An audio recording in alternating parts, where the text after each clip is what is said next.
Ibnu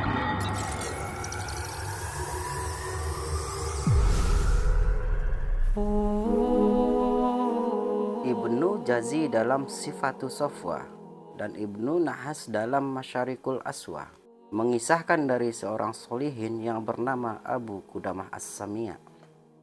Sakira yang dimaksud di dalam judulnya adalah Abu Qudamah. Abu Qudamah konon orang yang hatinya dipenuhi dengan jihad fi sabilillah. Tak pernah ia mendengar jihad fi sabilillah atau ada perang antara kaum muslimin dengan orang kafir kecuali ia mengambil bagian tempur di pihak kaum muslimin.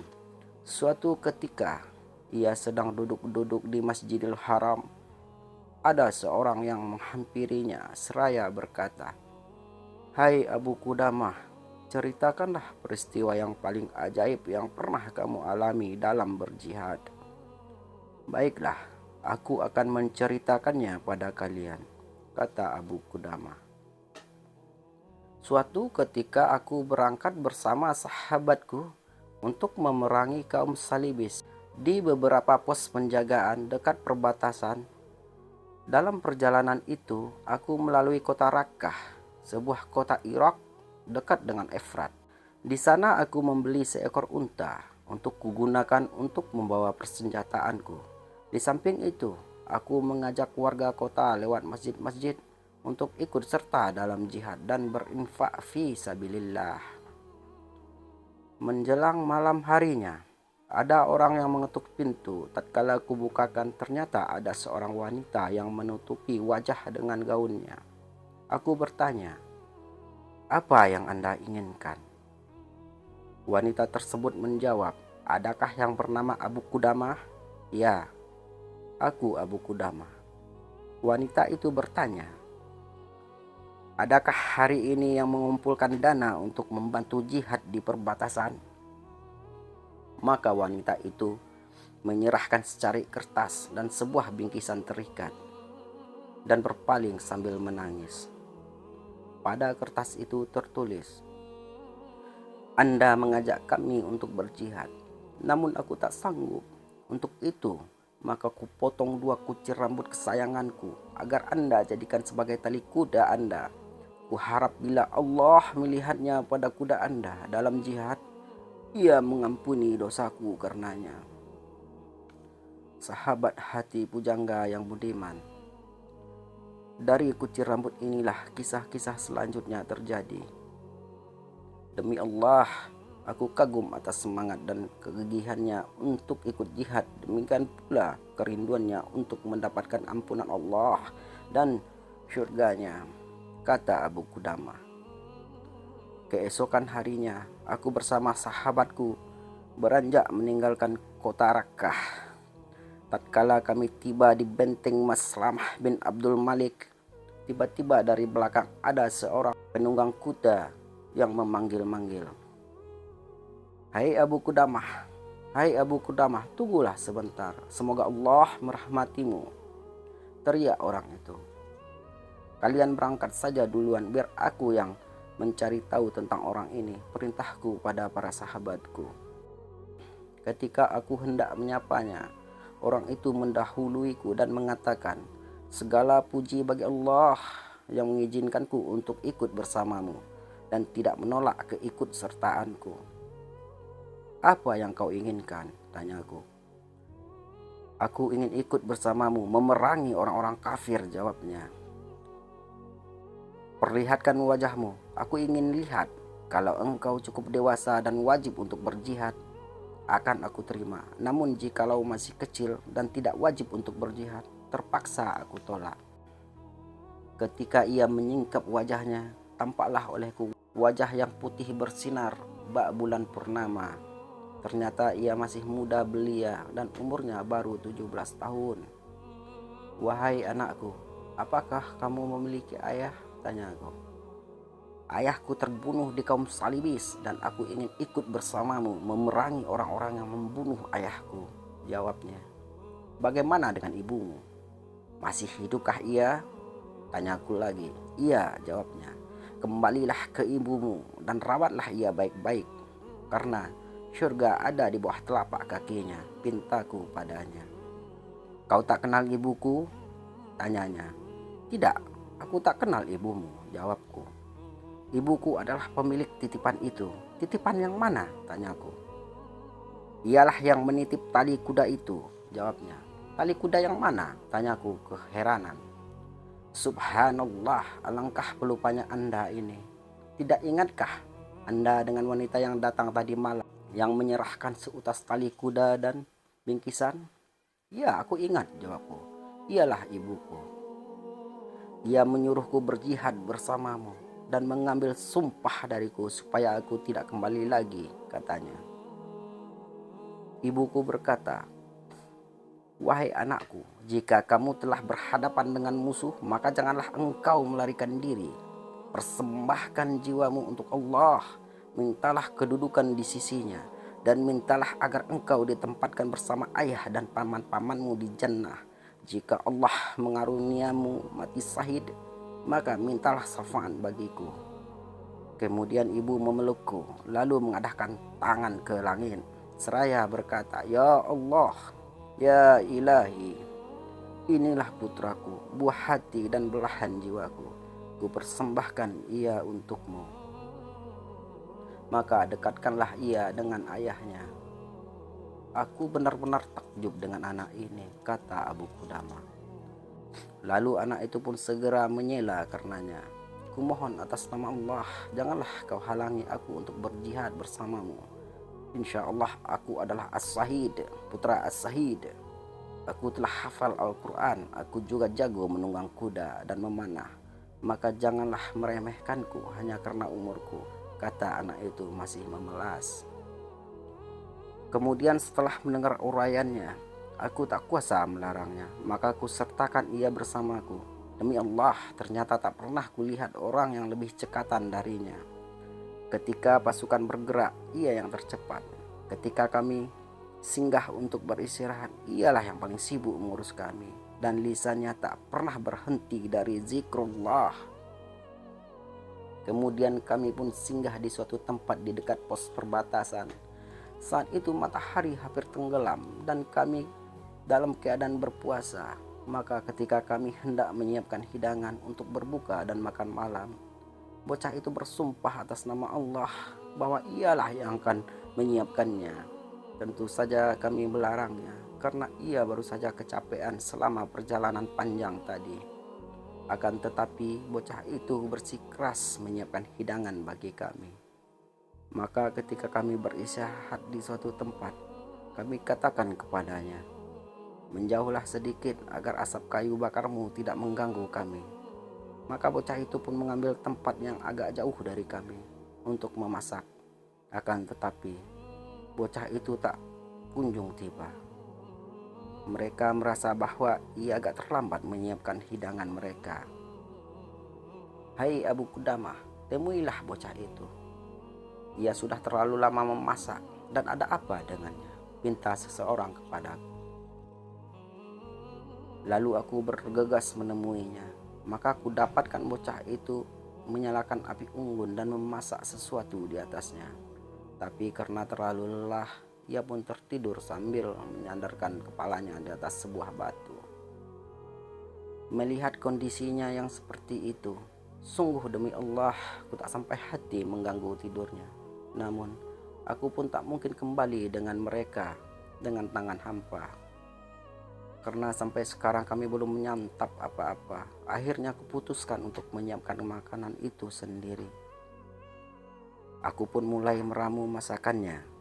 Dan sembari menyiapkan masakan, sekali-sekali aku melirik bocah itu. Suatu ketika terlihat olehku bahwa bocah itu tersenyum. Lalu perlahan senyumannya makin lebar. Dan mulailah ia tertawa lebar kegirangan. Aku merasa takjub melihat tingkahnya tadi. Kemudian ia tersentak dari mimpinya dan terbangun. Kemudian ia melihatku menyiapkan makanan sendirian. Ia nampak gugup dan buru-buru mengatakan, Paman, maafkan aku. Nampaknya aku terlambat menyiapkan makanan buat kalian. Tidak, kamu tidak terlambat, jawabku. Sudah, tinggalkan saja masakan ini, biar aku yang menyiapkannya. Aku adalah pelayan kalian selama jihad, kata bocah itu. Tidak, sahutku. Demi Allah, kau tak kuizinkan menyiapkan apa-apa lagi bagi kami sampai kau ceritakan kepadaku apa yang membuatmu tertawa sewaktu tertidur tadi. Keadaanmu sungguh mengherankan, lanjutku. Paman, itu hanya sekedar mimpi yang kulihat sewaktu tidur, kata si bocah. Mimpi apa yang kau lihat? Tanyaku. Sudahlah, tak usah bertanya tentangnya. Ini hanya urusan pribadiku dengan Allah, sahut bocah itu. Tidak bisa, kumohon atas nama Allah agar kamu menceritakannya, kataku. Paman, dalam mimpi itu tadi aku melihat seakan-akan aku berada di jannah. Kudapati jannah itu dengan segala keindahannya dan keagungannya, sebagaimana yang diceritakan dalam Al-Quran. Sembari aku jalan-jalan di dalamnya dengan penuh terkagum-kagum, tiba-tiba tampaklah olehku sebuah istana megah yang berkilauan. Dindingnya dari emas dan perak, terasnya dari mutiara dan batu permata, dan gerbangnya dari emas. Di teras itu ada kerai-kerai yang terjuntai.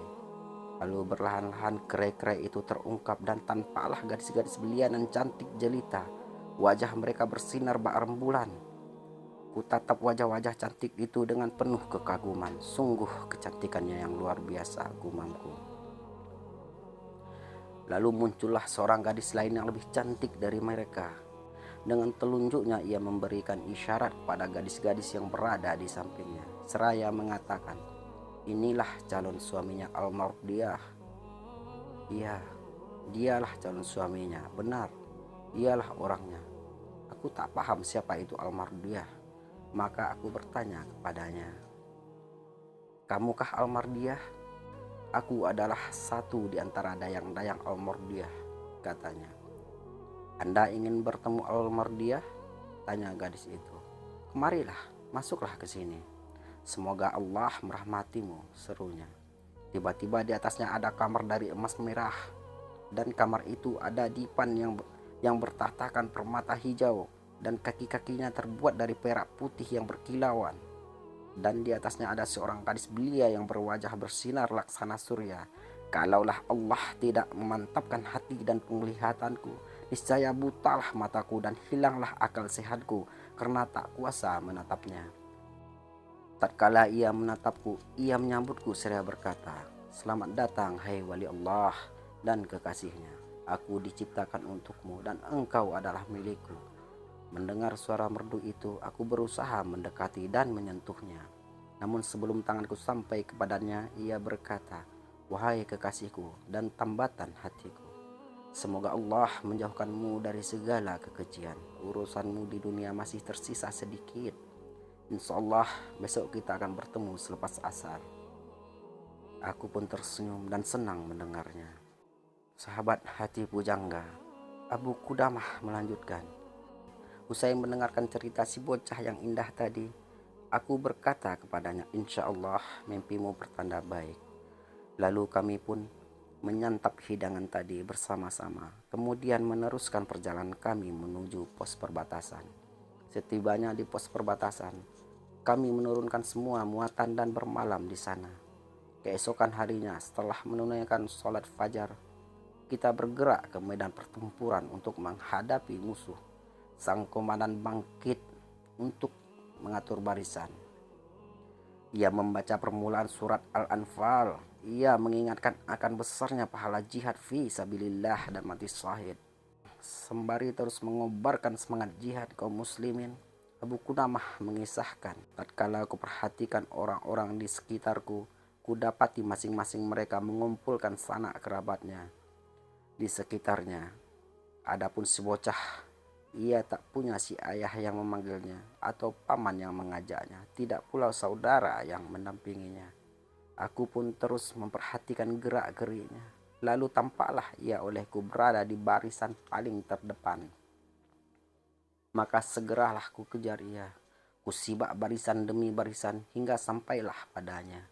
Kemudian aku berkata, wahai anakku, adakah kamu memiliki pengalaman perang? Tidak pernah.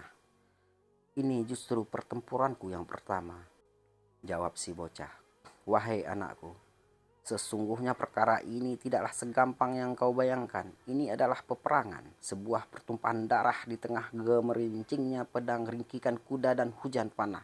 Wahai anakku, sebaiknya engkau ambil posisi di belakang saja. Jika kita menang, kau pun ikut menang. Namun jika kalah, kau tak jadi korban pertama, pintaku kepadanya. Lalu dengan tatapan penuh keheranan ia berkata, Paman, kau berkata seperti itu kepadaku. Ya, aku mengatakan seperti itu kepadamu, jawabku. Paman, apa kau menginginkan aku jadi penghuni neraka? Tanyanya. A'udzubillah, sungguh bukan begitu. Kita semua tidak berada di medan jihad seperti ini karena lari dari neraka dan memburu surga, jawabku. Lalu kata si bocah, sesungguhnya Allah berfirman, hai orang-orang yang beriman, apabila kamu bertemu orang-orang kafir yang sedang menyerangmu, maka janganlah kamu membelakanginya. Barang siapa yang membelakangi mereka di waktu itu kecuali berbelok untuk siasat perang atau hendak menggabungkan diri dengan pasukan lain, maka sesungguhnya orang itu kembali membawa kemurkaan Allah dan adalah tempatnya neraka jahanam, dan amat pedihlah tempat kembalinya. Adakah paman menginginkan aku berpaling membelakangi mereka sehingga tempat kembaliku adalah neraka? Aku pun heran dengan kegigihan dan sikapnya yang memegang teguh ayat tersebut. Kemudian aku berusaha untuk menjelaskan, wahai anakku, ayat itu maksudnya bukan seperti yang kau katakan, namun tetap saja ia bersikeras tak mau pindah ke belakang.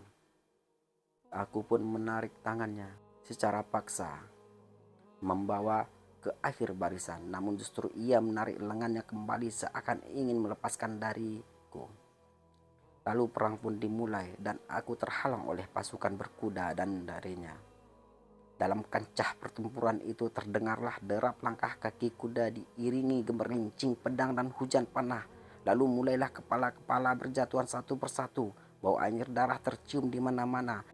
Tangan dan kaki bergelimpangan dan tubuh tak bernyawa tergeletak bersimbah darah. Demi Allah, perang itu telah menyibukkan setiap orang akan dari dirinya sendiri dan melalaikan orang lain. Sabetan dan kilatan pedang di atas kepala yang tak henti-hentinya menjadikan suhu memuncak seakan-akan ada di tungku tanur yang menyala di atas kami. Perang pun kian memuncak. Kedua pasukan bertempur habis-habisan hingga matahari tergelincir dan masuk zuhur. Ketika itulah Allah berkenan menganugerahi kemenangan bagi kaum muslimin dan pasukan salib lari tunggang langgang. Setelah mereka terpukul mundur, aku berkumpul bersama beberapa orang sahabatku untuk menunaikan salat zuhur. Selepas salat, mulailah masing-masing dari kita mencari sanak saudaranya di antara para korban, sedangkan si bocah tak seorang pun mencarinya atau mencari kabarnya. Maka katakan dalam hati, aku harus mencarinya dan menyelidiki keadaannya.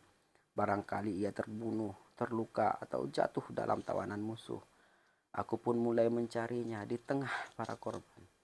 Aku menoleh ke kanan dan ke kiri.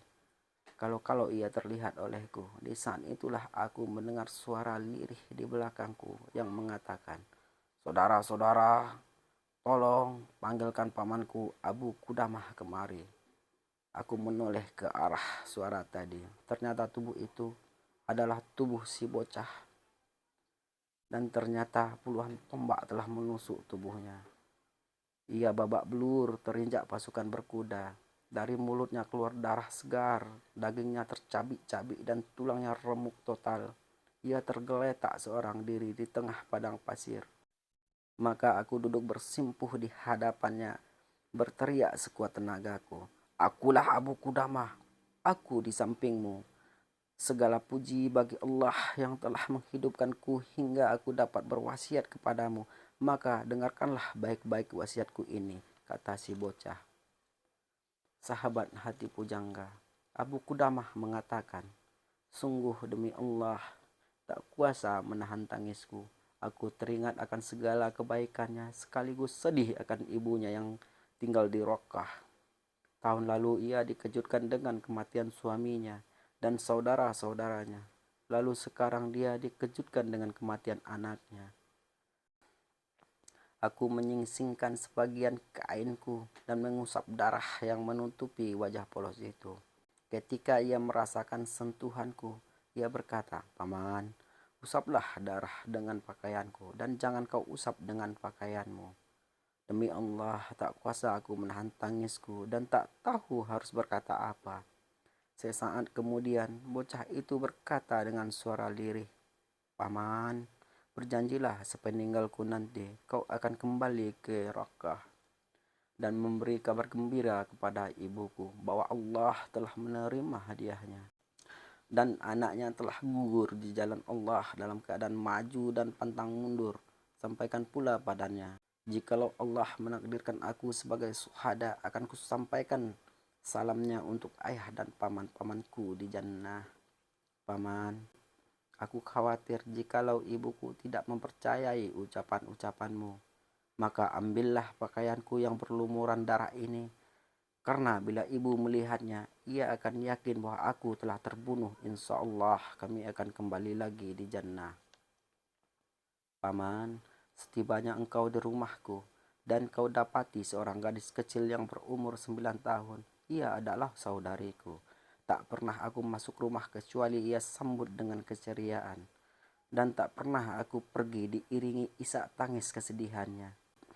Ia sedemikian kaget ketika mendengar kematian ayah tahun lalu. Dan sekarang ia kaget mendengar kematianku. Ketika melihat menggunakan pakaian safar, ia berkata dengan berat hati, "Kak, jangan kau tinggalkan kami lama-lama. Segeralah pulang." Paman, ketika kamu bertemu dengannya, maka hiburlah hatinya dengan kata-kata yang manis. Katakan kepadanya bahwa kakakmu mengatakan, Allah lah yang akan menggantikanku mengurusmu. Sahabat hati pujangga, Abu Qudamah melanjutkan.